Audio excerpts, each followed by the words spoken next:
Welcome. Good afternoon. In this video, this is the second lecture regarding the modern history.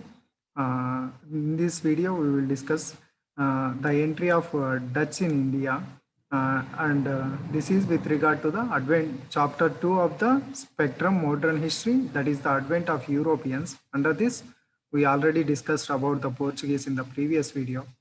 Now we are going to discuss about the role of the Dutch in India. And this is the Telegram channel where I put both the audio and the PDFs there. You can follow up this Telegram channel link. And let's go into the video. Dutch. The Dutch is also called as Netherlands or Holland. The present Netherlands is said to be the so-called Dutch. The Dutch explorer, who is Cornelis de Houtman, discovered a new sea route from Europe to the Indonesia. And in 1596, he reached the Sumatra Island and Batnam Islands of the Indonesia. And there they established Dutch East India Company in 1602 in Holland. In Holland, that means in the Netherlands itself, in their home country, they established Dutch East India Company in 1602, and they got the powers to declare war and to make treaty or to conquer the territories and for the fortification of in different territories from the government through this establishment of the Dutch East India Company. And with reference to the just a minute. These Dutch East India Company having exclusive trade rights between the Strait of Malacca, Strait of Magellan and Cape of the Good Hope. This is the Strait of Magellan, that is in the that is in the South America, in the part of Chile region. There is a Strait of Magellan. Here in the Africa, there is the Cape of the Good Hope, and between all these regions, the Dutch East India Company have the exclusive trading rights with regard to the monopoly. And what are the settlements of the Dutch here is in 1616, first they established the Surat, and 1663 they established in the Kochi, which is in present Kerala, and also they established their settlements in Patna of the Bihar and Kasim Bazar and Baran Nagar and Chinsura.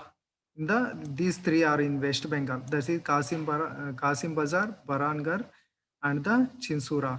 And Balasur in the Odisha, and Bhimili Patnam and Masulipatam in the Andhra Pradesh, which were established in 1641 and 1605 respectively, and Pulicat in 1610, which is in Tamil Nadu, Karaikal in 1645, belongs to Puducherry, Nagapatnam in 1658 in Tamil Nadu. These are the settlements of the Dutch in India, that is the Surat, Kochi on the western coast. When coming to the eastern coast, there are a lot of things from ranging from Patna to the Nagapatnam. Patna, Kasim Bazar, Barangarh, Chinsura and Balasur, Bhimilipatnam, Masulipatnam, Pulicat, Karaikal and Nagapatnam. These are the so-called Dutch establishments in India. And the Dutch's main intention to capture the Spice Islands with regard to the Indonesia Islands. We already discussed about the Spice Islands in the previous video. These Spice Islands belong to the present day Indonesia, and their intention is to capture actually these Spice Islands and occupy them, and to create a dominion of Batavia or Dutch East Indies there.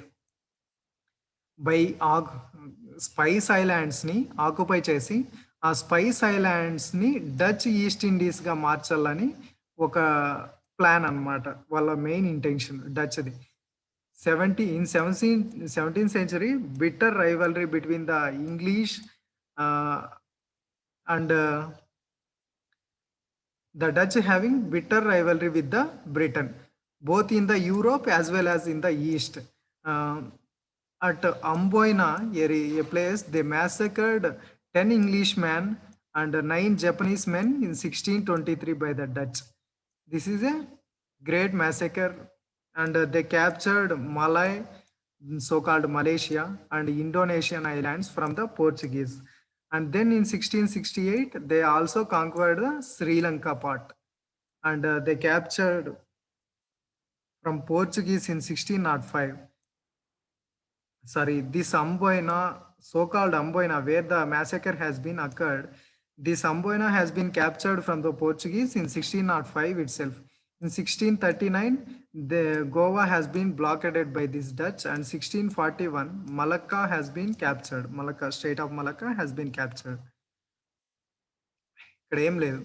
మేజర్‌గా 17th సెంచరీలో English వాళ్ళకి, Dutch వాళ్ళకి major ఎనిమీనెస్ అనేది ఉంది. దీని కారణంగా అంబోయినా అనే ప్లేస్‌లో 10 English మెన్‌ని, 9 Japanese మెన్‌ని 1623లో చంపేశారనమాట. దీని తర్వాత Malay Malay islands, that is so called Malaysian islands, Indonesian islands, వీటన్నిటిని పోర్చుగీస్ నుంచి ఆక్యుపై చేసుకున్నారు. తర్వాత 1668లో శ్రీలంకను కూడా ఆక్యుపై చేసుకున్నారు. ఆ తర్వాత 1639లో గోవాను బ్లాక్ చేశారు. 1641లో మలక్కా స్టేట్‌ని క్యాప్చర్ చేసుకున్నారు. అంబోయినా అనే ఐలాండ్‌ను కూడా 1605లో పోర్చుగీస్ నుంచి ఆక్యుపై చేసుకున్నారు. Apart from this, they carried out profitable trade, so-called pepper and spices in islands of the Sumatra, Java and Moluccas. From these islands, they traded pepper and spices.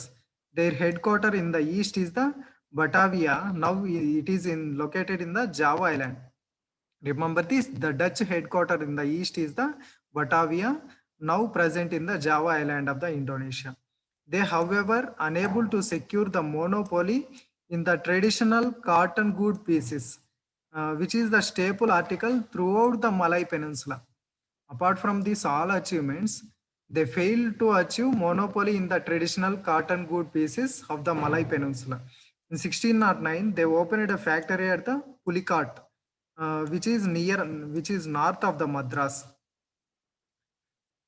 వాళ్ళ యొక్క head quarter Batavia అనే ప్లేస్లో, ఈస్ట్కి సంబంధించిన Dutch head quarter Batavia అనే ప్లేస్లో ఉంది. అది ఇప్పుడు జావా ఐలాండ్లో ఇండోనేషియాకి సంబంధించింది.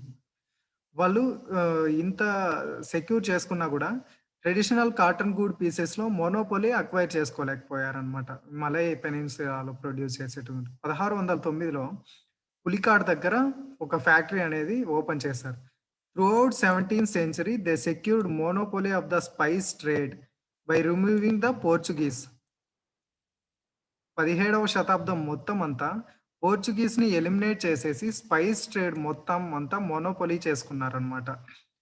తర్వాత they carried out IndiGo in the Yamuna valley and central India, and textile and silk from the Bengal and Gujarat Coromandel Coast, saltpeter and opium and rice also from Bihar and Ganga Valley. This is the goods from their source of goods from where they came from. మనం చూసుకున్నట్టయితే వాళ్ళ main యొక్క India నుంచి ఎక్కడెక్కడి నుంచి ఏ products తీసుకెళ్తున్నారు అని చూస్తే, ఇండిగో వచ్చేసి యమునా వ్యాలీ సెంట్రల్ ఇండియా నుంచి, తర్వాత సిల్క్ టెక్స్టైల్ సంబంధించిన మొత్తం అంతా బెంగాల్, గుజరాత్, కోరమాండల్ కోస్ట్ ఈ ఏరియాలో. సాల్ట్ పెటర్ చూసుకున్నట్టయితే బీహార్ నుంచి, ఓపిఎం ఆ తర్వాత రైస్ ఇవి వచ్చేసి గంగా వ్యాలీ నుంచి తీసుకొస్తున్నారు అనమాట. నెక్స్ట్ వచ్చేసి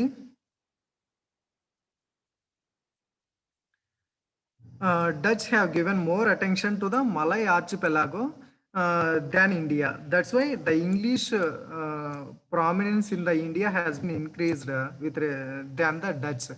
The Dutch mainly their focus is only on the spices and the so-called textile. That's why they only focus is Malay archipelago.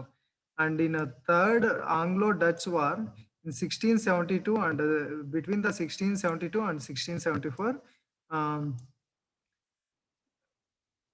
the common between the Surat and the Bombay new English settlement has been established.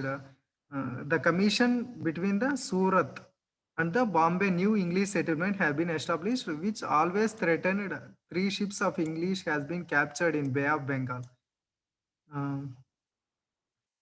And coming to the finally, they got the defeat in the Battle of the Hooghly, which occurred in November 1759, which is also called as Battle of Badera. It dealt with the crushing blow of the Dutch ambitions in the India. ఏం లేదు. Dutch అనేది ఎలా down అయిపోయింది, పడిపోయింది అంటే, వాళ్ళ యొక్క main focus malai ఆర్చిపెలాగో ఉన్నింది ఇండియా కంటే గూడా.